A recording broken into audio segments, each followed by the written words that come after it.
महाराष्ट्रातलं सगळ्यात मोठं स्कॅम मोठं याच्यासाठी म्हणते नंबरनी अनेक मोठी झाली, पण लाडकी बहीण आई वडिलांनंतर सगळ्यात पवित्र नातं कुठलं असतं तर ते भाऊ आणि बहिणीचं पवित्र नातं असतं। त्या पवित्र नात्याचा सगळ्यात मोठा अपमान जर कोणी केला असेल तर त्या महाराष्ट्राच्या सरकारने केलाय।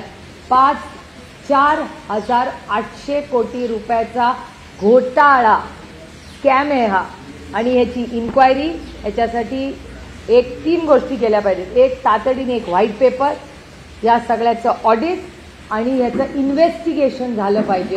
याचं कारण असं की माझे काही प्रश्न आहेत महाराष्ट्राच्या सरकारला की 2,38,00,000 महिलांना तुम्ही ही योजनेचा लाभ दिला, त्याच्यातल्या आता 26 लाख म्हणजे 10% जास्त महिला या पहिल्या टप्प्यात इलेक्शन झाल्यानंतर बरोबर त्यांनी त्याच्यातून काढलेल्या